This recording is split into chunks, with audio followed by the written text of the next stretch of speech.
বিশ্বজুড়ে প্রতি 10 জনের মধ্যে একজনই দীর্ঘদিন ধরে কিডনির যে কোনো রোগে আক্রান্ত হয়ে থাকছেন। সবচেয়ে ভয়ের বিষয় হলো যারা কিডনি রোগে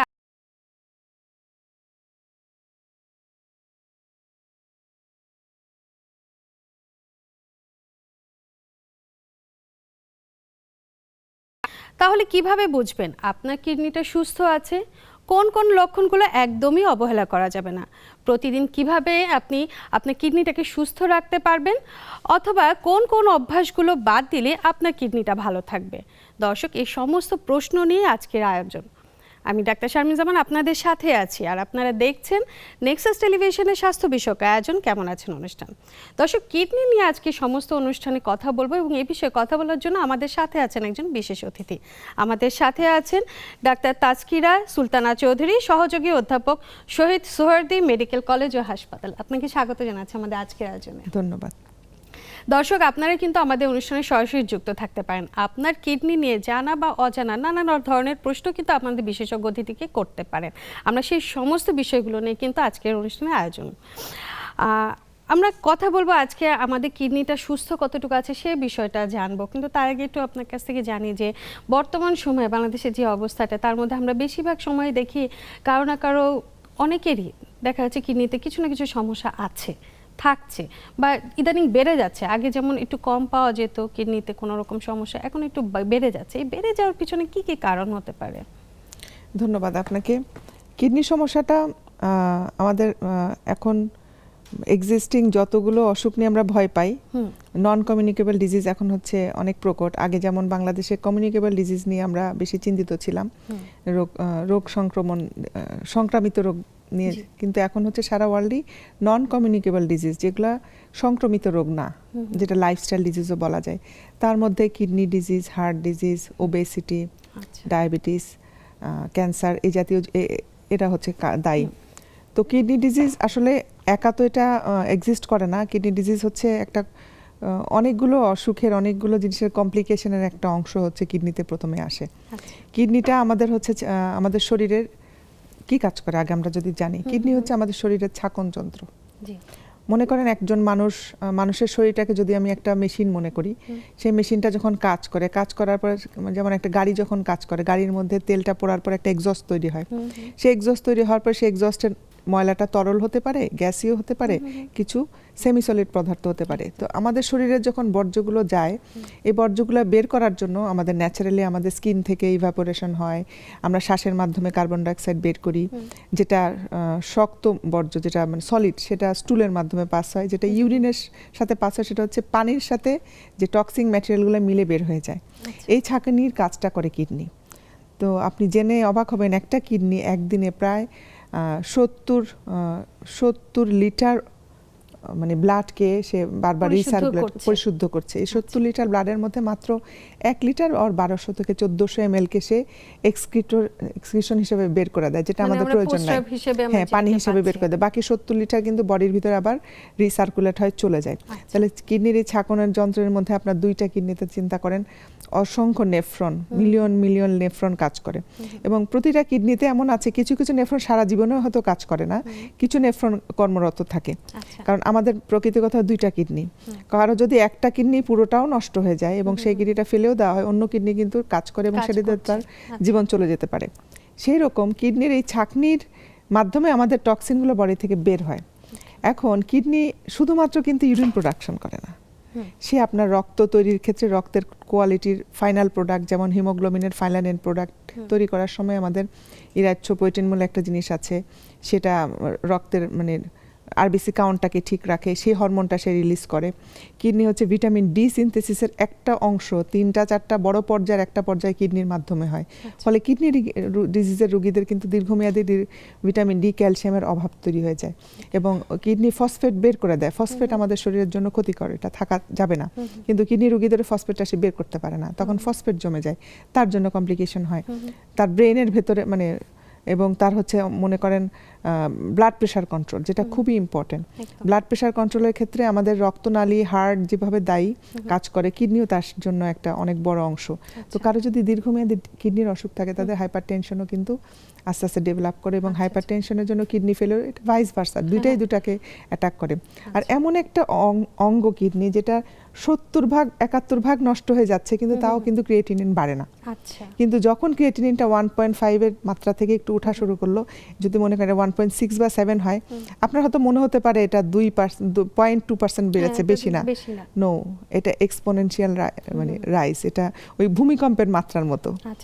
তাহলে কি আপনার কথার সাথে যদি একটু জিজ্ঞেস করে ফেলি যে আসলে যে ক্রিয়েটিনিন দিয়ে যেটা আমরা কিডনিকে জাস্টিফাই করি যে আমার ক্রিয়েটিনিন লেভেল যদি নরমাল থাকে, তার মানে আমার কিডনিটা সুস্থ আছে, ব্যাপারটা কি এরকম হবে? No, not at all.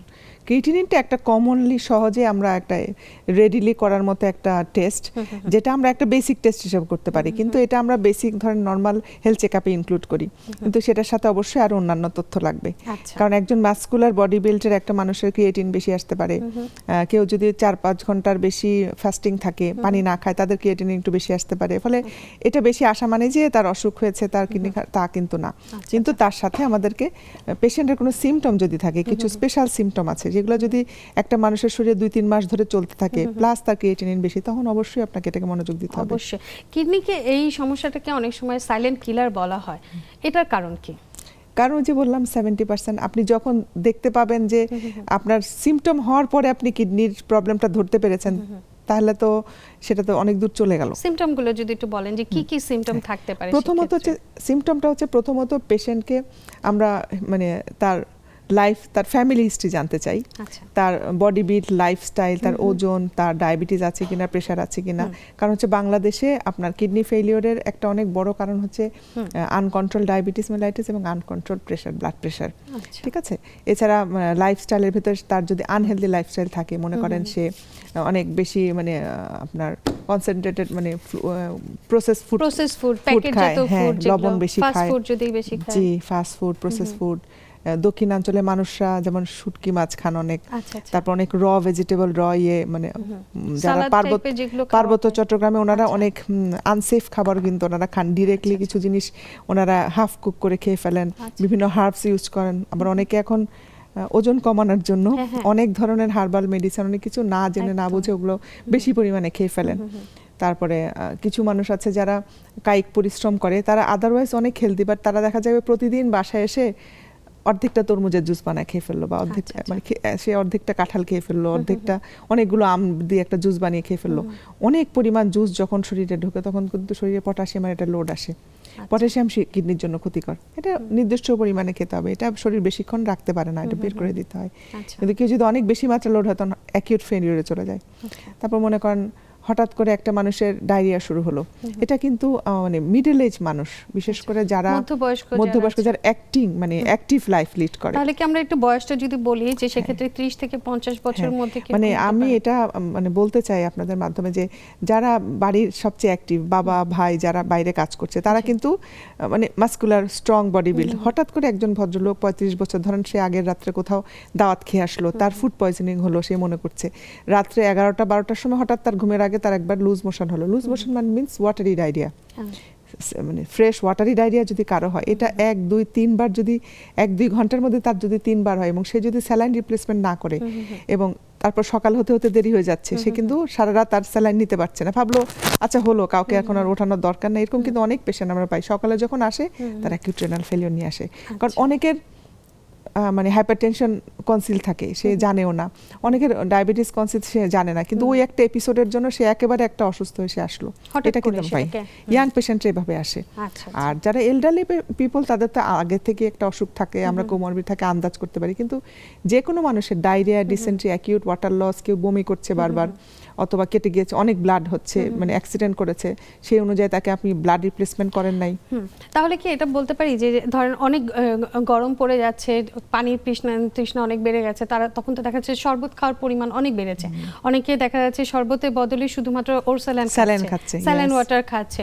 এই স্যালাইন ওয়াটার বেশি খেলেও কি কিডনির উপর প্রেশারটা বেশি পড়ছে? অবশ্যই এটা বাচ্চাদের উপর প্রেশারটা বেশি পড়ে, বড়দের থেকে বাচ্চাদের বেশি, কারণ ওদের হচ্ছে স্যালাইন লোডের অসমোলালিটিটা একটু বেশি হলে দেখা যায় ওদের সিস্টেম কোলাপস করে, তখন বাচ্চাটা অজ্ঞান হয়ে যেতে পারে, ওই স্যালাইনের জন্য অজ্ঞান হয়ে যেতে পারে, তার ইলেকট্রোলাইট ইমব্যালেন্স এমন হতে পারে, তার ব্রেইনে ওয়াটার রিটেনশন হতে পারে। আচ্ছা আচ্ছা, এই সমস্ত বিষয়গুলো তো আসলে কিডনির উপর পড়ে। তবে নারীদের ক্ষেত্রে একটা বিষয় যেটা বলবো, যে দেখা যায় যে আমরা যারা কর্মজীবী নারীরা আছেন, যারা ঘরের বাইরে বেশি যাচ্ছেন, অনেকটা সময় প্রস্রাব না করে আটকে রাখছেন, ইউরিনের একটা প্রেশার সবসময় থাকছে। এই যে ইউরিনের যে প্রেশারটা, এটা থাকলে কি কিডনির উপর কোনোভাবে চাপ পড়ে কি? আপনি কি জানতে চাচ্ছেন আমি বুঝতে পেরেছি।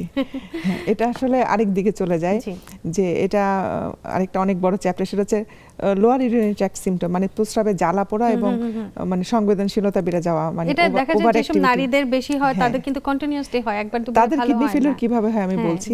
যাদের এই সিমটম বেশি আসে, ধরেন একজন ভদ্রমহিলা বয়স 22 থেকে 45, এর ভেতরে সে অফিসে কাজ করে অথবা সে গার্মেন্টসে কাজ করে অথবা কায়িক পরিশ্রম করে, সেই অনুযায়ী সে টয়লেট ভিজিট করে না, 4 ঘন্টা 5 ঘন্টা সে কাজ করে, টয়লেট ভিজিট করে না, বা তার সময়টুকু হয় না, কিন্তু সে পানি খাচ্ছে, তার ইউরিনের বেগ কিন্তু হচ্ছে, কিন্তু ইউরিনটা সে ভয়েড করছে না।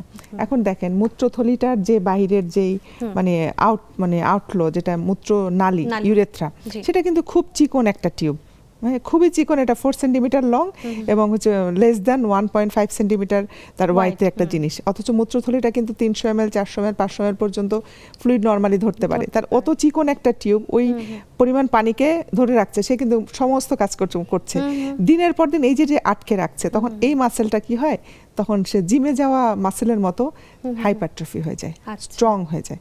তখন যেটা হয়, সে যখন রিল্যাক্স অবস্থায় রাতে যে ভয়েড করতে যায়, করতে পারে না, তখন ইউরিনটা থেকে যায়। এই ইউরিন থেকে যাচ্ছে, তার বারবার জ্বালা পোড়া হচ্ছে, তখন সে ডক্টরের কাছে যাচ্ছে, অ্যান্টিবায়োটিক খাচ্ছে। 6 মাসের মধ্যে দেখা গেল 3 বার 4 বার তার অ্যান্টিবায়োটিক কোর্স করছে, যেই ছেড়ে দিল আবার তার একই রকম হচ্ছে। তাহলে ওনার কি চিকিৎসাটা শেষ হচ্ছে? হচ্ছে না। তো আমি তখন তার চিকিৎসাটাকে যখন করতে থাকি, তার রুট কজটা আমাদের বের করতে হবে, ওর কেন হচ্ছে। তো যদি কেউ আটকে রাখতে এই সমস্যাটা করে, এটাকে আমরা বলি ব্লাডার নেক অবস্ট্রাকশন। এটা কারো মেয়েদের বিশেষ করে, আপনি যেটা বলছেন, যেমন যারা এতিমখানায় আছে বাচ্চারা, বা যারা মাদ্রাসায় পড়ে, একটা অজু রেখে তারা 3 বার নামাজ পড়ে, হ্যাঁ, এই জিনিসগুলো শীতকালেও এটা বড়রা করে, হ্যাঁ, তখন হয় কি এনাদের ভয়েডিং ডিসফাংশনটা হয়। তখন এইটার জন্য সে বারবার ওষুধ খাচ্ছে, সেই ওষুধটা তো আলটিমেটলি কিডনি লিভার উভয়ের উপরই তো এফেক্ট করছে। প্লাস হচ্ছে মানে তার কিডনিটা যদি আক্রান্ত হয়, ধরেন বারবার ইউরিন যদি জমে থাকে, সেটা যদি ইনফেক্টেড হয়, আপনি সময় মতো যদি ওষুধটা না খাওয়ান, এটা কিন্তু আস্তে আস্তে পিছনে চলে যাবে, কিডনিতে চলে যাবে। কিডনিতে যখন যাবে, pyelonephritis, that is a medical emergency.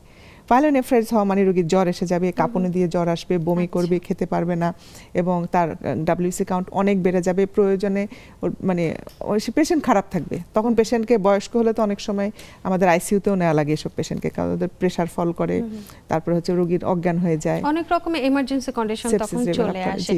তবে কিডনির সাধারণত কোনো অসুবিধা হলে অনেকে বলেন যে কোমরের দিকে ব্যথা হচ্ছে, কারণ সবাই জানেন, সবার একটা ধারণা আছে কিডনি, দুটো কিডনি আমাদের কোমরের পিছনের অংশে থাকছে, এজন্য কোমরে ব্যথা মানে অনেকে ভয় পান যে কিডনিতে কোনো সমস্যা হলো কিনা। আসলে কি ব্যাপারটা সেরকম? ফাইন, সেটা হচ্ছে সবচেয়ে বড় কথা। আমরা বলতে চাচ্ছি যে আমরা কিডনি ডিজিজ হয়ে গেলে সেটা ট্রিটমেন্ট খুব ব্যয়বহুল এবং খুবই কষ্টের ট্রিটমেন্টটা, কিন্তু এটা প্রিভেনশন করতে পারলে একজন মানুষ ভালো কিডনি নিয়ে অনেক দিন বাঁচতে পারে। তো সেটার জন্য আপনাকে প্রিভেনশন, আপনাকে নিজের সম্পর্কে জানতে হবে। তো কিডনির অসুখ মানেই কোমরে ব্যথা না, কোমরে ব্যথা হয়ে যাওয়া সেটা একটা পরের স্টেজ হতে পারে। কিডনি অসুখ মানে আপনার দেখা যাবে দীর্ঘমেয়াদী তার কাজে মানে সে কোনো শক্তি পাচ্ছে না, তার দুর্বল লাগছে, খেতে পারছে না, বমির ভাব হচ্ছে, চেহারার রংটা ফ্যাকাশে হয়ে যাচ্ছে, মানে এনিমিক হয়ে যাচ্ছে, রক্ত থাকছে না, তারপরে সে দেখা যাচ্ছে কোনো কাজেই উৎসাহ পাচ্ছে, তার প্রেশারটা বারবার আপ অ্যান্ড ডাউন করছে, তার লবণ কমে যাচ্ছে, হ্যাঁ, এগুলো আমরা সাসপেক্ট করতে পারি। সাধারণত যাদের প্রেশার থাকে অনেক দিনের, ধরেন 20-25 বছর ধরে ব্লাড প্রেশারে আক্রান্ত, সে হঠাৎ করে একজন মা বা বাবা দেখা গেল যে সে ঠিকমতো সে রেসপন্স করছে না, তার ভালো লাগছে না, শরীর দুর্বল লাগছে, শুকিয়ে যাচ্ছে, বা চেহারার রংটা অন্যরকম হয়ে যাচ্ছে, চোখের নিচে ফোলা দেখা যাচ্ছে, হাতে পায়ে পানি চলে আসতেছে, এগুলো একটা সাইন। আর ইয়াংদের যে কোমরে ব্যথা যেটা, সেটা হচ্ছে ওই যে ডায়রিয়া হলো, ডিসেন্ট্রি হলো, অথবা সে দীর্ঘক্ষণ জ্বরের জন্য খেতে পারলো না, বমি করলো, তখন দেখা গেল তার কোমরে ব্যথা, যেটা আমরা করোনার সময় এবং হচ্ছে ডেঙ্গু রোগীদের কিন্তু আমরা পাই অ্যাকিউট রিনাল ফেলিউর, তখন কিন্তু কোমরে ব্যথাটাই মেইন হয়। মানে আগের কোনো সিমটম নাই, হঠাৎ তার জ্বর হলো, জ্বরের পর সে খেতে পারছে না, 2-3 বার বমি করলো, আপনি স্যালাইন দেওয়ার আগেই শুরু হয়ে গেল তার কোমরে ব্যথা, ইট মিনস তার অ্যাকিউট রিনাল ফেলিউর হচ্ছে, মানে আচ্ছা। এটিএন বলে এটাকে, সেই টিউবুলার ক্ষেত্রে আমরা হেমিস। বলতে পারি যে রেনাল ফেলার হওয়ার আমার সম্ভাবনা আছে। হিস্ট্রি নিতে হবে, জানতে হবে। অনেকে আছেন যারা দেখছেন যে দিনের বেলা যতটা না প্রস্রাবের বেগ থাকে রাতের বেলা অনেকটা বেড়ে যায়, ঘুমোতে পারছেন না বা ঘুমাতে গেলে ঘুম আসছে না, বারবার খালি বাথরুমে যাচ্ছেন এবং বারবার প্রস্রাব হচ্ছে, ইউরিনেশন হচ্ছে, তাদের ক্ষেত্রে কি আসলে কিডনিতে কোনো এফেক্ট হয় না অন্য কোনো সমস্যার জন্য এই অসুবিধাটা হয়? আচ্ছা, আপনি যে কমপ্লেইনগুলো বলছেন এটাকে আমরা বলি নকচুরিয়া। রাতের বেলা একের অধিক বা দুইয়ের বেশি, দুইবারের বেশি বাথরুমে যাওয়া, এটা একটা নর্মাল ফেনোমেনাও হতে পারে, একজনের অভ্যাস। হ্যাঁ, কিন্তু দুইবারের বেশি যদি যাওয়া হয় সেটাকে আমরা প্রবলেমেটিক বলি। সেটা অনেকগুলো কারণ আছে। এটা শুধু যে কিডনি কজ তা না, এটা কিডনির আগে রক্তের প্রেশারের কজ থাকতে পারে। যেমন কারো যদি হাইপারটেনশন যার থাকে, মানে হার্ট দুর্বল, হ্যাঁ, হার্ট ফেলিউর যাদের থাকে, হার্টের ধরেন দীর্ঘমেয়াদী হার্টের জন্য ওষুধপত্র খান, তো ওনার মাসেল পাওয়ারটা উইক। এখন উনি দেখা গেল 4-5 দিন উনি ওষুধটা ঠিক মতো খেলেন না, ড্রপ করলেন, তখন যেটা হয় উনি যখন সারাদিন হাঁটাচলা করে ওই পানিটা পায়ের দিকে নেমে যায় গ্র্যাভিটির জন্য। সন্ধ্যার পরে উনি যখন কাজকর্ম শেষ করে উঠে বসেন, টিভি দেখেন বা বিছানায় আসেন, তখন ওই পানিগুলো কিডনিতে আসতে থাকে, ফলে রাতের বেলা তার পলিইউরিয়া হয়। মানে উনি বলবেন যে ডক্টর আমি দিনের বেলা আমি ভালোই থাকি, সন্ধ্যার পর থেকে আমার কোথা থেকে এত পানি আসে, আমি বারবার টয়লেট যাই আর আসি। এটা একটা। আবার নকচুরি একটা বড় কারণ হতে পারে আপনার ডায়াবেটিস আনকন্ট্রোল, কারণ ডায়াবেটিসের বাংলা নাম হচ্ছে বহুমূত্র রোগ। ডায়াবেটিস যখন বেড়ে যায় তখন রাতের বেলায় নকচুরিয়া হয়, অনেক বেশি ফ্লুইড, মানে কিডনিতে অনেক বেশি ইউরিনের সাথে সাথে আপনার সুগার বের হয়ে যায়, সুগারের সাথে পানি বের করে, সেই পানিটা রাতের বেলায় দেখা যায় বেশি আসে, তখন দেখা যায় ওটা একটা সিমটম নিয়ে রুগী আসে, রুগীর কিন্তু কিডনির সমস্যা না, বাট তার ডায়াবেটিস আসে আমাদের কাছে।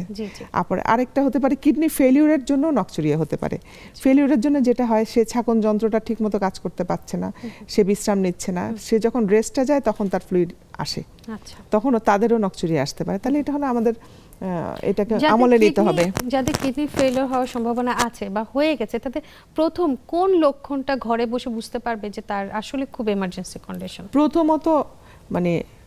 প্রথমত হিস্ট্রি নিতে হবে পেশেন্টের ফ্যামিলি হিস্ট্রিতে কিডনি ফেলিওরের ভাব আছে কিনা, তার বডি মাস ইন্ডেক্স, তার ওজন, হাইট, ওই অনুযায়ী তার হাইপারটেনশন আছে কিনা, ডায়াবেটিস আছে কিনা, এবং তার ওজনটা বেশি কিনা, এবং সে তার ফুড হ্যাবিটটা কিরকম, ঠিক আছে, তারপর তার লাইফস্টাইলটা কিরকম, সে একই সঙ্গে অনেক বেশি জাঙ্ক ফুড খাচ্ছে কিনা, এসব জিনিসগুলো আমলে রেখে আমরা তাদেরকে একটা জানাতে পারি যে আপনারা এইভাবে চলবেন। কারণ দেখা গেল তার খাবারের সেই হিসাবটা নাই, সে যখন খাচ্ছে একসঙ্গে বড় একটা কাপ সে জুস খাচ্ছে বা কফি খাচ্ছে বা কার্বোনেটেড ড্রিঙ্ক খাচ্ছে। আবার অনেকে আছেন প্রোটিন জাতীয় খাবার অনেক বেশি খান মাসলটা গ্রোথ করার জন্য। এই বিষয়টা জানবো কিন্তু একটা বিরতি থেকে এসে। জি। দর্শক সময় গেলে ছোট্ট একটা বিরতি নিয়ে সাথেই থাকুন, ফিরছি কিছুক্ষণের মধ্যে। বিরতির পর সবাইকে আরো একবার স্বাগত জানাচ্ছি, আমি ডাক্তার শারমিন জামান। দর্শক আপনারা দেখছেন নেক্সাস টেলিভিশনে কেমন আছেন অনুষ্ঠান। আজ আমরা কথা বলছি কিডনি নিয়ে। আমাদের সাথে আছেন ডাক্তার তাজকিরা সুলতানা চৌধুরী। কিডনি কি ধরনের সমস্যা হলে লক্ষণগুলো কি কি আমরা পাই সেগুলো নিয়ে কিন্তু জানছিলাম। তবে এখন আপনার কাছে একটু প্রশ্ন করব যে অনেকে আছেন যারা মাসল তৈরি করতে চান, জিমে যান বা মোটা হতে চান, তারা মাসল তৈরি করার জন্য বিভিন্ন প্রোটিন জাতীয় খাবারগুলো খান বা মিল্কশেক বা নানা রকম প্রোটিনযুক্ত জিনিস খান। তো এগুলো খেলে কি আসলে কিডনির উপর কি কোনো চাপ পড়ে? অনেক ধন্যবাদ আপনাকে কারেন্ট বার্নিং ইস্যু তোলার জন্য। অনেক মানুষ জেনে না জেনে কিটো ডায়েটের এই যে পদ্ধতিটা, এটা কিন্তু আবিষ্কার করা হয়েছিল কিছু স্পেশাল নিউরোলজিক্যাল কিছু ডিজিজকে কমব্যাট করার জন্য, যেখানে কোনো সুগারলেস ডায়েট দিতে হবে। কিটো ডায়েটের ক্ষেত্রে এটা একজন স্পেসিফাইড ডক্টর তার পেশেন্টকে যদি অ্যাডভাইস করে, সেটা তাকে বুঝে তার কিডনি ফাংশন, লিভার ফাংশন, তার বডি মাস ইন্ডেক্স হিসাব করে কিন্তু তাকে দিবেন। কিন্তু আপনি ফেসবুক প্রচারণা বা অন্য একটা ইউটিউব ভিডিও দেখে নিজে নিজে অ্যাড করে যদি আপনি না জেনে না বুঝে করেন, কারণ কিডনির যেই গ্লোমেরুলার ফাংশন, এই ফাংশনটার উপরে যদি একবার অ্যাটাক হয়, ওটা কিন্তু নষ্ট হয় এবং এটা ফাইব্রোসিস হয়। ফাইব্রোসিস মানে কিডনি টিস্যু লস। এবং উনি একাধারে 1 মাস 2 মাস ধরে ওনার ওজনটা 20 কেজি কমিয়ে ফেলে, 30 কেজি কমিয়ে ফেলে। উনি কিন্তু অ্যাটাকটা করে তারপর যে যখন কমায়, তারপরে উনি কিন্তু আর রিভার্স হতে পারে না। দেখা গেল তার পরবর্তীতে তার কিডনির মানে ফাংশনাল নেফ্রন লস হয়। আমরা কিন্তু এখন এরকম অনেক পেশেন্ট পাচ্ছি যারা প্রথমে বলতে চান না, আমরা কোনো হিসাব মিলাতে পারি না যে ওনার ডায়াবেটিস নাই, ওনার হঠাৎ করে ডায়াবেটিস ছিল, হয়তো উনি ইনসুলিন নিতে এখন ইনসুলিন বন্ধ করে দিলেন, কিন্তু ডায়েট করে এসেছেন, এখন তার কিডনি ফাংশন অল্টার্ড, এখন তার ক্রিয়েটিনিন লেভেল অনেক বেশি। কারণ যে হাই প্রোটিন ডায়েট, প্রোটিন থেকে আলটিমেটলি হয় অ্যামাইনো অ্যাসিড, অ্যামাইনো অ্যাসিড থেকে তৈরি হয় ক্রিয়েটিনিন। তো ক্রিয়েটিনিনের পরিমাণটা তো তখন বেড়ে যায়, ওই ক্রিয়েটিনিনটা বের করার জন্য কিডনি বেশি কাজ করতে হয়। তো কারো যদি দুর্বলতা থাকে, তার আগে থেকে হাইপারটেনশন থাকে, তার কিডনি তো আগে থেকেই দুর্বল, সেক্ষেত্রে আপনি যখন এই লোডটা বাড়িয়ে দিচ্ছেন, তখন পেশেন্টের তো সমস্যা হতেই পারে। সবার হয় না, মানে কিন্তু কিছু মানুষের পার্মানেন্ট ড্যামেজ হয়ে যায়। তো সেটা কি বয়সের সাথে কিছুটা ডিপেন্ড করে কি? বয়সের সাথে plus family history plus genetically সে যদি ভালনারেবল থাকে, আমরা বলবো কিটোডায়েট আপনি করতে পারেন, কিন্তু আপনার চিকিৎসকের সাথে কথা বলে এটা টাইম টু টাইম সপ্তাহে সপ্তাহে আপনাকে মনিটর করতে হবে যে আপনি। তারপরে অনেকে এখন ওজন কমানোর জন্য ইনজেকশন নিচ্ছেন, বাজারে এখন অনেক ধরনের ইনজেকশন আছে, দ্রুত ওজন কমে যাচ্ছে। তারপর কিছু হার্বাল কিছু ওষুধও খাচ্ছেন, সাথে কিছু টি পাওয়া যাচ্ছে বা হচ্ছে কফি পাওয়া যাচ্ছে। অ্যাবসলিউটলি এগুলো খুবই রিস্কি জিনিস, এবং এটা যখন ড্যামেজ যার হয়ে যাচ্ছে সে তো আসলে সাফার করছে। এটা আপনি যাই খাবেন সেটার আপনার ইনগ্রেডিয়েন্ট জানতে হবে, পরিমাণ জানতে হবে, এবং এটা আপনার জন্য পারমিয়েবল কিনা, আপনার শরীর নিতে পারবে কিনা, কতটুকু পরিমাণ খাচ্ছে শর্টকাটে কোনো কিছুই তো আসলে ভালো না। হ্যাঁ, আসলে হঠাৎ করে ওজন কমিয়ে ফেলাটা এটাই। খাবার কমাতে হবে, আপনাকে এক্সারসাইজ করতে হবে। হঠাৎ করে ওষুধের দ্বারা তো ইন্টারন্যাশনালি এখন তো প্রুভেন না। সবাই লাইফস্টাইল ডিজিজগুলো কমব্যাটই করতে বলে তুমি না খেয়ে থাকো। আবার অনেকে আছেন যারা মনে করেন যে ডাব খুব ভালো একটি উপাদান, যেটা খেলে আর কি শরীরের নানা রকম চাহিদা পূরণ হচ্ছে। রোজ আপনি খেতে পারবেন না। হ্যাঁ, এটা অনেকে চিন্তা করেন যে রোজ যদি খাই তাহলে তো আমার শরীরে পুষ্টিগুণ অনেক বেশি হবে। এটা কি কিডনির উপর কি চাপ? অনেক বেশি পরিমাণ পটাশিয়াম আছে। পটাশিয়াম এখন যার ক্রিয়েটিনিন ফাংশন অল্টার আছে তার তো এটা তো তার জন্য লোড। আর কিটো ডায়েট যারা করে তাদের শরীরে ইউরিক অ্যাসিড, ইউরিয়া এগুলো বেশি থাকে। একদম। আর একজন মানুষ যখন হঠাৎ করে শুনবে যে তার কিডনিতে পাথর হয়েছে, এই পাথর হওয়ার বিষয়টা কি, যে কিডনির ভিতরে যে পাথর হচ্ছে সেটা কতটুকু আসলে বিপজ্জনক? আচ্ছা, কিডনি পাথর তো সচরাচর সবার হয় না। পাথর কেন হয় সেটার একটা কারণ আছে। প্রথম কারণ আমরা আসলে কেউ জানি না কেন হয়, কিন্তু সহজ হিসাব আপনার শরীরের ভিতরে যদি সলিড প্রোডাক্ট মানে যে লবণগুলা ইউরিনতে বের হয়, সেই লবণগুলার পরিমাণ যদি শরীরে বেশি হয়ে যায় আর সেই পরিমাণ আপনি পানি না খান, রিলেটিভ ডিহাইড্রেশন হয়, এটা দিনের পর দিন ঘটতে থাকে, তাহলে এরকম হতে পারে। যেমন মিডল ইস্ট কান্ট্রি বা বাংলাদেশের মতো দক্ষিণাঞ্চলের যারা কক্সবাজার, টেকনাফ, তারপরে লোয়ার বেল্টের যে ভোলা, যারা খুব রোদের মধ্যে কাজ করে, চরাঞ্চলে কাজ করে, অনেক বাইরে থাকে, পানি কম খায় এবং ওখানকার পানিও লবণাক্ত। তাদের খাবারের যে প্রোডাক্টগুলো খান ওনারা, শুটকি খান, ওখানকার সবজি সবখানে লবণাক্ত। তাহলে লবণ যদি শরীরে বেশি থাকে, আপনি সেই তুলনায় পানি কম খান, তাহলে আপনার হতে পারে। অথবা আপনার এই দুটার কোনোটাই না, আপনি স্বাভাবিক খাচ্ছেন কিন্তু আপনার পাথর হচ্ছে, সেটা হতে পারে আপনার কিডনির মধ্যে এমন কোনো জন্মগত ত্রুটি আছে, কোনো একটা জায়গায় পানিতে এসে ধাক্কা খায়, তারপর সে পাস করে যায়। কনজেনিটাল কোনো ডিফেক্ট থাকতে পারে, যেটার জন্য ওর উপর থেকে পাথর জমতে থাকবে। সেক্ষেত্রে যেমন ঝর্ণার পানি উপর থেকে যখন পড়ে, পাথর কোথায় হয়? যেখানে পানিটা আঘাত পায়। তাহলে উপর থেকে জোরে আসে, নিচে আঘাত পেয়ে যখন স্লো হয়ে যায়, তখন তার ভিতরকার গ্রাউন্ড ওয়াটার যেই কেমিক্যালগুলো আছে সেই ক্রিস্টালগুলো জমা পড়ে। সেম জিনিস মানুষের শরীরে হয়। ইউরিনটা হবে, ইউরিন ফ্লো হয়ে যাবে, কিন্তু ইউরিন যদি কোথাও বাধাগ্রস্ত হয়, তাহলে মনে করেন মূত্রথলিতে যদি পাথর হয়, তখন আপনাকে জানতে হবে নিশ্চয়ই তার মূত্রথলির বাইরে বাধাগ্রস্ত হয়, পানিটা বের হয় না। তার মানে তার নেকে সমস্যা থাকে, স্ট্রিকচারে রেথা হতে পারে, প্রোস্টেটের সমস্যা হতে পারে।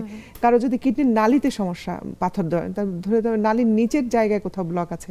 যদি কিডনির ভিতরে পাথর হয়, তাহলে বুঝতে হবে কিডনির বাইরের রাস্তাটায় ব্লক আছে।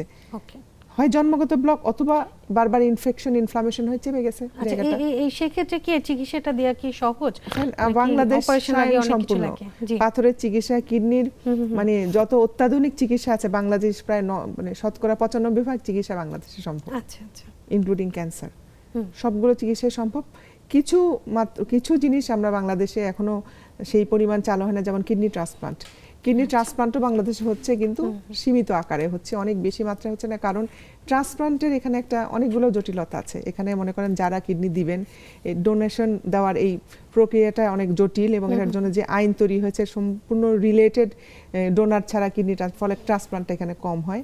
আর আপনার নন রিলেটেড ডোনারটা এখানে নাই বাংলাদেশে। এবং হচ্ছে আপনার উন্নত দেশে ডিসিজ ডোনার, মৃত ব্যক্তির কিডনি সংযোজন, সেটা বাংলাদেশে কিন্তু পপুলার না। এটা এখনো বেশি একটা দেখা যাচ্ছে। আর হচ্ছে আপনার এটার জন্য আরেকটা হচ্ছে যে আপনার কিডনি ট্রান্সপ্লান্ট প্রক্রিয়াটা অনেক জটিল, এবং এটা পুরো একটা সময় জুড়ে, এটা অ্যাকিউট রিজেকশন, ক্রনিক রিজেকশন। এছাড়া ট্রান্সপ্লান্টের কথা যদি আমরা বাদে, অন্যান্য চিকিৎসা তো আমাদের দেশে তো আলহামদুলিল্লাহ সবই বাংলাদেশে সম্ভব। পানি খাওয়ার সাথে কিডনির একটা সুস্থতার একটা আমরা অনেক বড় একটা কারণ পাই, যেটা বলছিলেন যে আপনি শুরু দিকে ছাঁকনের একটা মানে বড় মাধ্যমই হচ্ছে আমার কিডনি। তো অনেকে মনে করেন যে আমি যদি অনেক বেশি পানি খাই আমার কিডনিটা অনেক সুস্থ থাকবে। এই কথাটা খুব খুব মানে জরুরি ছিল, আমি শুরুতে এটা বলতে চেয়েছিলাম, ভুলে গেছি। পানি খাওয়ার বিষয়টা এরকম, আমরা রোগীদেরকে বলি আপনার দৈনিক একটা সুস্থ মানুষ যার বয়স ধরেন 20 থেকে 60 বছর, যেটা অ্যাক্টিং গ্রুপ, একটা এলডারলি মানুষের দৈনিক আপনার 1200 থেকে 1400 ml ইউরিন 24 ঘন্টায় যদি হয় গুড এনাফ। এটুকু ইউরিন হওয়ার জন্য আপনাকে কাউকে খেতে হবে 2.5 লিটার, কাউকে খেতে হবে 3 লিটার, কাউকে 2 লিটার। কেউ যদি ঘরের কাজ করে, স্বাভাবিক কোনো গরম নাই কিছু নাই, তার জন্য 2-2.5 লিটারই যথেষ্ট, মানে 6 থেকে 7 গ্লাস। আর কিন্তু যদি কেউ কায়িক পরিশ্রম করে, বাইরে আউটডোর জব করে, সেক্ষেত্রে ওনাকে 3 থেকে 3.5 লিটার খেতে হয় ওই পানিটুকু। আবার এটা এনভায়রনমেন্ট ভেদে, যদি আপনার শীতের সময় একটু কম খাবে, বেশি খাবে, কিন্তু ইউরিন কিন্তু সারাদিন আপনি ইউরিন পাস করতে যাওয়া কোনো স্বাভাবিক বিষয় না। আপনি ওইটুকু পরিমাণ ভয়েড করতে পারলে চলবে। 1200 থেকে 1400 ml আপনার শরীরে যে মেটাবলিক বর্জ্যটা তৈরি হয় সেটা ওইটুকু হলে বেরোতে পারে। আচ্ছা, ধরেন যার হচ্ছে 2.5 থেকে 3 লিটার পানি খেলে সাফিসিয়েন্ট, সে যদি কোনো কারণে মনে করলো না আমি আর একটু বেশি পানি খাবো, 5 লিটার পানি খেয়ে ফেলো, সেই ক্ষেত্রে কি কিডনি একদিন দুদিন খেলে সমস্যা নাই, কিন্তু এটা যদি একটা হ্যাবিট হয় দীর্ঘদিন ধরে যদি অবশ্যই সমস্যা হবে। আরেকটা জিনিস হয় যে যেটা আমরা এখন বেশি শুনছি যে দাঁড়িয়ে পানি খেলে, যেটা আমাদের ইসলাম ধর্মে নিষেধ করা আছে যে দাঁড়িয়ে পানি না খেলে বসে পানি খাওয়াটা সুন্নত। দাঁড়িয়ে পানি খেলে কিডনি নষ্ট হয়ে যাচ্ছে, এই বিষয়টা কতটুকু? দাঁড়িয়ে পানি খেলে কিডনি নষ্ট হয়ে যায় এটা আমি বলতে পারবো না, এটা আমি শুনিনি। কিন্তু যেটা হয় দাঁড়িয়ে পানি খেলে আমাদের যে পানি খাওয়ার যে ইনটেকের সাথে আমাদের স্টোমাকের যে লাইনিং, স্টোমাকটা বড় হয়ে যায়। আচ্ছা, মানুষের হজমের সমস্যা হয়, মানে পানিটা খাদ্য মানে পাকস্থলী যেটা সেটা বড় হয়ে যায়। সেটা বড় হয়ে গেলে আসলে হাইপার অ্যাসিডিটি, অ্যাসিড বেড়ে যাওয়া, তারপর খাবার হজম ডিলে হয়, এরকম নানান সমস্যা হয়। এটা একটা সায়েন্টিফিক ব্যাখ্যা আছে। কিন্তু কিডনি দাঁড়িয়ে পানি খেলে নষ্ট হয় এটা এভাবে শুনিনি। কিন্তু দাঁড়িয়ে প্রস্রাব করলে প্রোটিন যায় বেশি, প্রোটিন লস করে। ছেলেরা দাঁড়িয়ে যদি ফোর্সে প্রস্রাব করে দিনের পর দিন, তখন তাদের সাকশন ইফেক্টে, এটাকে ল অফ লাপ্লাস আছে, ওই সূত্র মোতাবেক কিডনি থেকে তখন মানে ইউরিন মানে অনেক বেশি অ্যালবুমিন চলে যায়। ওকে, তখন ওইভাবে দিনের পর দিন করলে তার কিডনিটা ক্ষতিগ্রস্ত হতে পারে, তার প্রেসার ডেভেলপ করতে পারে। এটা অনেক গুরুত্বপূর্ণ একটা বিষয়, এটা পুরুষদের ক্ষেত্রে, তাই তো? যারা হচ্ছে দাঁড়িয়ে প্রস্রাব মানে করে নরমালি করতে পারে, অনেকে করতে পারে না, তারা তখন তাকে বের করতে হবে কেন সে করতে পারছে না।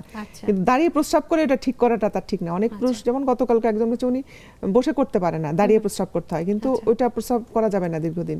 মাঝে মধ্যে আপনি করতে পারেন, কিন্তু সেটা আপনার কিডনির উপরে চাপ যদি পড়বে। হ্যাবিটে যদি পরিণত হয় সেই ক্ষেত্রে কিডনিতে এফেক্ট হওয়ার সম্ভাবনা অনেক বেশি। আমাদের সময় হয়ে গেছে, ছোট একটা বিরতি নিয়ে। এবার দর্শক সাথেই থাকুন, ফিচি কিছুক্ষণের মধ্যে ছোট একটা বিরতি নিয়ে এসে। বিরতির পর সবাইকে আরও একবার স্বাগত জানাচ্ছি, আমি ডাক্তার শারমিন জামান। দর্শক আপনারা দেখছেন কেমন আছেন অনুষ্ঠান, যেখানে আজ আমরা কথা বলছি কিডনি নিয়ে। আমাদের সাথে আছেন ডাক্তার তাসকিরা সুলতানা চৌধুরী। আমরা কিডনি সম্পর্কে অনেক কিছুই জানলাম এবং আসলে কিভাবে কি করলে আমরা আসলে কিডনিটাকে সুস্থ রাখতে পারি সেগুলো কিন্তু অনেক কিছু জেনেছি। কিন্তু এখন আমি একটু সত্য মিথ্যা নিয়ে কিছু একটু জানতে চাইবো, যেখানে হচ্ছে আমাদের দেখা যায় দৈনন্দিন জীবনে অনেক সময় আমাদের মধ্যে এরকম দেখা যায় যে কিছু কিছু জিনিস যেটা আমরা মানে মিথ্যা হিসেবে নেই, বাট সত্যি হিসেবে আমরা সেটা সবসময় করে থাকি। সেই জিনিসগুলো একটু সংক্ষেপে যদি বলেন।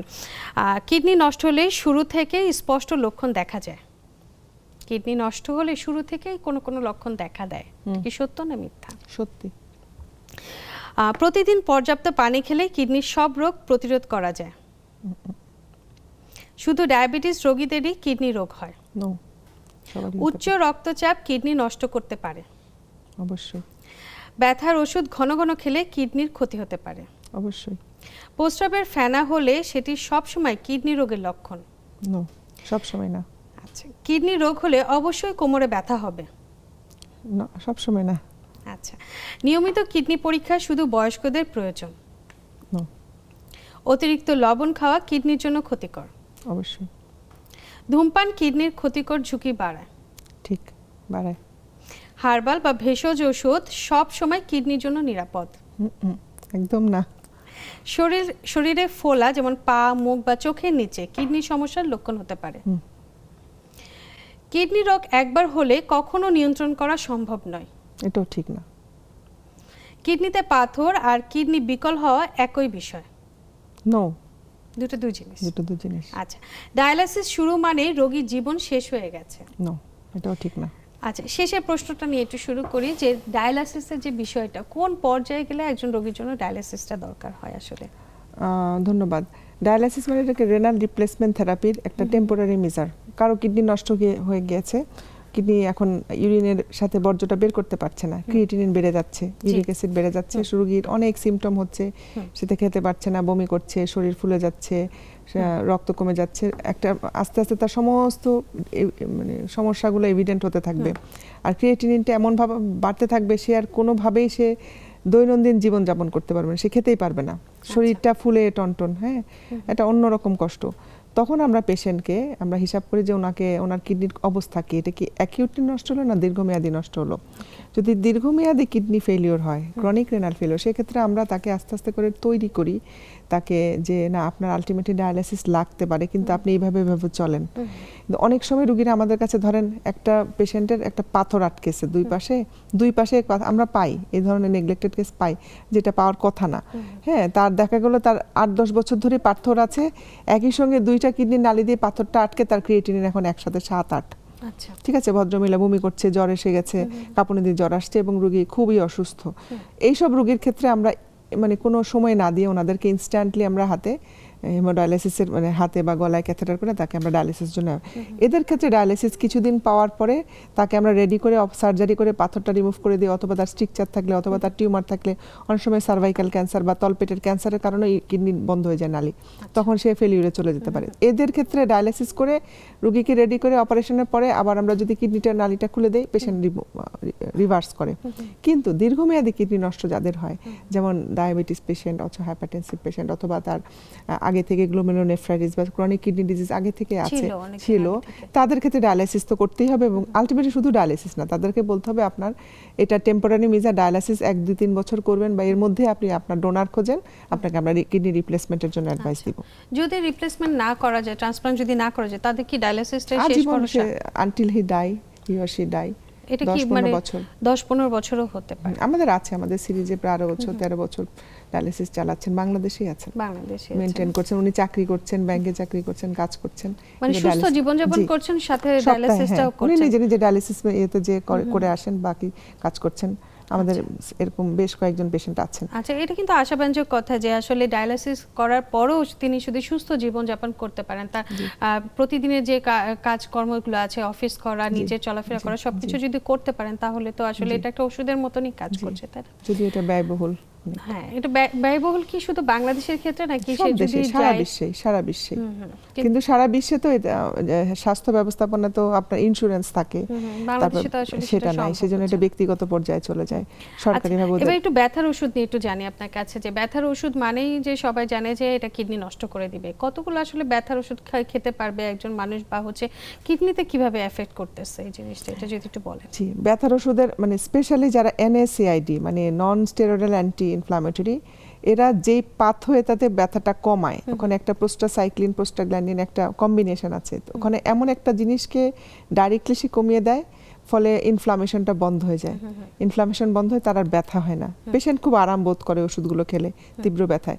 তখন এটা যখন কমায়, এই প্রোস্টাসাইক্লিনটা আবার তার কিডনি টিস্যুর মধ্যে ডিরেক্টলি ওই জায়গায় গলা চেপে ধরে, মানে ইসকেমিয়া করে। ইসকেমিয়া করলে কিডনির একটা নির্দিষ্ট জায়গায় ছোট ছোট বোলাস পয়েন্টের মধ্যে ইনজুরি হয়, যেটা আলটিমেটলি কিডনিতে ওই জায়গাগুলো স্কার টিস্যু হয়ে যায়।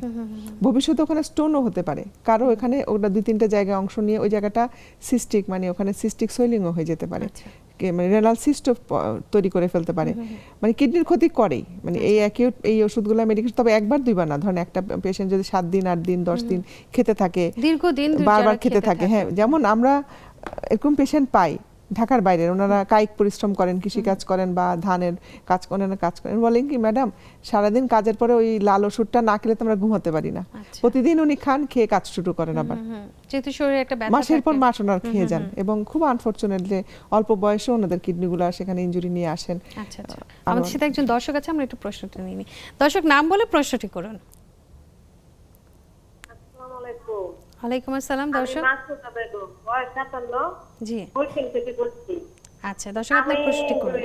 বাচ্চাদের কিডনি আর কি পাথর ফালাইছি, একটা ছোট আর বড় পাথর গেছে 18 সালে, এখন ওই কিডনিটা কাজ করে না, 1% আছে। আচ্ছা, আর হলো ডাক পাশ একটা 98% আছে। এখন আবার ওইটা করছে, কিডনি সিটি স্ক্যান করছে, ওই দুটাতে আবার পাথর। এখন আমার পেশাবটা কতদিন ধরে কিছু কম হয়, করতে কষ্ট হয়ে যায়। আচ্ছা, ব্যথা হয় এখন ডায়াবেটিস আছে, প্রেসার আছে, ডায়াবেটিস নরমাল, ডায়াবেটিস এটা হয় আর কি কম। আচ্ছা, কোন প্রশ্ন করবেন দর্শককে? ডায়াবেটিস আছে, প্রেসার আছে। আপনার পাথরটা কয়বার অপারেশন করা হয়েছে আপনার 2 কিডনিতে? না, এই বাবা সাথে একবারই করছে 18 সালে, একটা ছোট আর একটা বড়। বড় আচ্ছা পাইছি। আচ্ছা, আপনার প্রস্রাব করতে এখন কোনো কষ্ট আবার এই হয়? যে আপনার প্রস্রাব করতে কোনো কষ্ট হয়? কতদিন ধরে কষ্ট হয়, একটু চাপ দিতে হয়, এক সপ্তাহে তো মনে হয় বিয়ার আসে না, 2 সপ্তাহ ধরে এরকম আচ্ছা, বেগও হইতেছে। আসে না অনেক বলছি, সময়। আমি জি, বলছি। আপনি সাথে থাকুন দর্শক। এখন খুব সুন্দর আমি প্রশ্নটা আবার এসেছে। আমি বুঝতে পেরেছি, আমি বলছি, আপনি শোনেন। জি, সেটা হচ্ছে যে আমি একটা জিনিস বলেছি, আমরা যখন একটা অসুখের চিকিৎসা করব, অসুখের চিকিৎসাটা আমরা 3 ভাবে করি। প্রথমত পেশেন্ট যখন একটা সিমটম নিয়ে আসে, তার মানে কিছু উপসর্গ আপনাকে বলবে, যেমন সেটা জ্বর হতে পারে, ব্যথা হতে পারে, বমি হতে পারে, রক্ত যাচ্ছে, যেমন ওনার পাথর হচ্ছে, ওনার কোমরে ব্যথা, তীব্র ব্যথা। তাহলে যখন সিমটম নিয়ে আসে, আমরা তখন যেটা করি, পেশেন্টকে আগে ধরে তাকে আমরা আগে ওই সামান্য ওষুধ দিয়ে তার সেই সিমটমটা কমাই, তাকে একটু আরাম দেই। জি, এটা কিন্তু আমাদের দেশে পাশের বাসার ভাবি, গ্রামের পল্লী চিকিৎসক, আপনার ওষুধের দোকানদার, বিভিন্ন জনের কাছ থেকে ওষুধ নিয়ে আমরা এই চিকিৎসাটা এইটা করে ফেলি। নিজেরাই এটার করে। জন্য নিজেরাই করে ফেলে, এটা ওটিসি ড্রাগ দিয়ে করে, এটার জন্য ডাক্তারের কাছে যেতে হবে এমন না, ওরা নিজেরাই খেয়ে ফেলেন। তারপর যখন ঘুরে ওষুধ সমস্যাটা আবার হয় 2বার 3বার, তখন তারা মনে হয় না, এটা এখন ফার্মেসি যাওয়া দিয়ে হবে না, এখন যাওয়া দরকার। তখন আপনি যাবেন, কোথায় যাবেন? আপনি এমবিবিএস একজন চিকিৎসক, বাংলাদেশে তো অনেক চিকিৎসা আছে, এলোপ্যাথি ডাক্তারের কাছে আমরা সাধারণত অ্যাকিউট কিছুর জন্য যাই। সেখানে আবার ব্যাপার আছে, first tyre, second tyre, third tyre.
নিচ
আপনাকে আরো 6 ভাগ ইনফরমেশন দিবে, মানে 96% আপনি জানতে পারবেন। বাকি 2% পেশেন্ট জানতেই পারে না তারা কেন মারা গেল, কেন অসুস্থ হলো, আর 2%টা আননোন। সেটা তো বোঝা সরি, যায় না। 2% হচ্ছে অটোপসির পরে, মানে ময়না তদন্ত করার পর পরে জানা যায় বোঝা তার যায়। মুখে ছিল, তার রক্ত জমা ছিল, ব্রেনে রক্ত জমা ছিল, এটা সেটা। সেটা আর হঠাৎ 2% যেগুলো মানুষ আছে। 98 থেকে 100 বলে যে ওরা কোনোদিনও জানতে পারে না ওরা কেন মারা গেল। জি, তো খুবই সেই মজার ক্ষেত্রে তথ্য। তার মানে হচ্ছে আমাদের ইনফরমেশনটা হচ্ছে আমাদের আশেপাশে যে সেন্টারগুলো আছে ওখানে আপনি 6 মাস পর পর অথবা 1 বছরে একবার নিজের কিছু ব্লাড টেস্ট, কিছু আলট্রাসাউন্ড এগুলো করেন। আচ্ছা, আর নিজের প্রিয়জনকে আপনি উপহারও দিতে পারেন। আমি এটা চালু করার চেষ্টা করছি। আমার সঙ্গে যারা রিলেটেড, আমার স্টুডেন্টরা আসে, আমার বন্ধুরা, পিয়াররা যারা আসে, সবাই করে তুমি যাকে সবচেয়ে বেশি ভালোবাসো তাকে তার জন্মদিনের দিন তাকে নিয়ে যেয়ে তাকে কিছু টেস্ট করাও। একদম, মানে মা, বাবা, ভাই, বোন, বছরে যে কিছু আমাদের একবার। রেগুলার চেকআপটা হ্যাঁ, আছে, তার সেই জন্মদিনই চেকআপটা হোক সেই আসলে, ডেটটা। এটা খুব এটা একটা চমৎকার স্লোগানের একটা মতো। একদম খুব চমৎকার একটা বিষয় যে আসলে কিন্তু দর্শক আমরা অনেক সময় বুঝি না যে আসলে আমাদের জন্য খুব বেশি প্রয়োজন, কারণ আসলে কিছু কিছু রোগের লক্ষণই আপনি বুঝতে পারবেন না যে আপনার শরীরে নীরবলি আপনাকে কিডনিটা নষ্ট করছে, আপনার হার্টটা নষ্ট করছে। তো আপনি যদি আসলে এগুলো থেকে বাঁচতে চান, আপনার বছরে একদিন, যেটা আমাদের বিশেষজ্ঞ বললেন যে আপনার জন্মদিনের দিনই কিন্তু আপনি এই কাজটা করতে পারেন, যে পুরো বডির যে কিছু কিছু চেকআপ আছে, যেগুলো টেস্টগুলো আপনি যদি করে ফেলেন তাহলে কিন্তু আপনি কিন্তু আগে থেকে জেনে গেলেন যে আপনি সুস্থ আছেন কি না। Prevention is better than cure. একদম। আমার কিডনিটাকে সুস্থ রাখবো, একদম সংক্ষেপে যদি দর্শকদেরকে একটু বলেন যে প্রতিদিন তারা এই অভ্যাসগুলো করবে, তাতে সে কিডনি এবং শরীরের অন্যান্য অঙ্গগুলো ভালো থাকবে। ওই যে বললাম 8 ঘন্টা ঘুমাবে, 8 ঘন্টা কাজ করবে, বাকি 8 ঘন্টার মধ্যে সে খেলাধুলা করতে পারে, এক্সারসাইজ করতে পারে, তার বন্ধু বান্ধবের সঙ্গে গল্প করতে পারে, তার প্রিয় আত্মীয় স্বজনের সাথে ভালো কোয়ালিটি টাইম কাটাবে, তার মানসিক স্বাস্থ্য এবং হচ্ছে তার স্পিরিচুয়াল লাইফ, মনটা ভালো রাখতে হবে, স্পিরিচুয়াল স্বাস্থ্য সবকিছু রাখবে। মানে পরিবারের সাথে সময় কাটাতে হবে, ফ্যামিলি বন্ডেজ, আপনার আশেপাশের পরিবেশটাকে আপনাকে সুন্দর রাখতে হবে, তাহলে আপনিও ভালো থাকবেন। অনেক ধন্যবাদ ডাক্তার তাসকিয়া সুলতানা চৌধুরী, আপনি এত ব্যস্ত এবং এত ব্যস্ততার মধ্যে আমাদের আজকে সময় দিয়েছেন। দর্শক ধন্যবাদ আপনাদেরও যারা আমাদের সাথে ছিলেন না আজকে, কারণ আজকে আমরা খুব চমৎকার কিছু বিষয় নিয়ে কথা বললাম এবং জানলাম যে আসলে কী কী জিনিস জানলে আমরা বুঝবো যে আমাদের কিডনিটা কিন্তু ভালো থাকবে। আর এই ভালো রাখার পদ্ধতিটা কিন্তু পুরোটাই আপনার হাতে। পরিমিত ঘুম এবং সুষম খাদ্যাভ্যাস, আপনি যদি প্রতিদিন এটা প্র্যাকটিস করেন তাহলে কিন্তু এমনিতেই সুস্থ থাকবেন, ভালো থাকবেন। আর নিজের মনের যত্ন নিন, যেটা আমাদের বিশেষজ্ঞ বললেন, পরিবারের সাথে সময় কাটানো, বন্ধু বান্ধবের সাথে সময় কাটানো। সবাই সুস্থ থাকবেন, ভালো থাকবেন, দেখা হবে অন্য কোনো পর্বে। আজ বিদায়।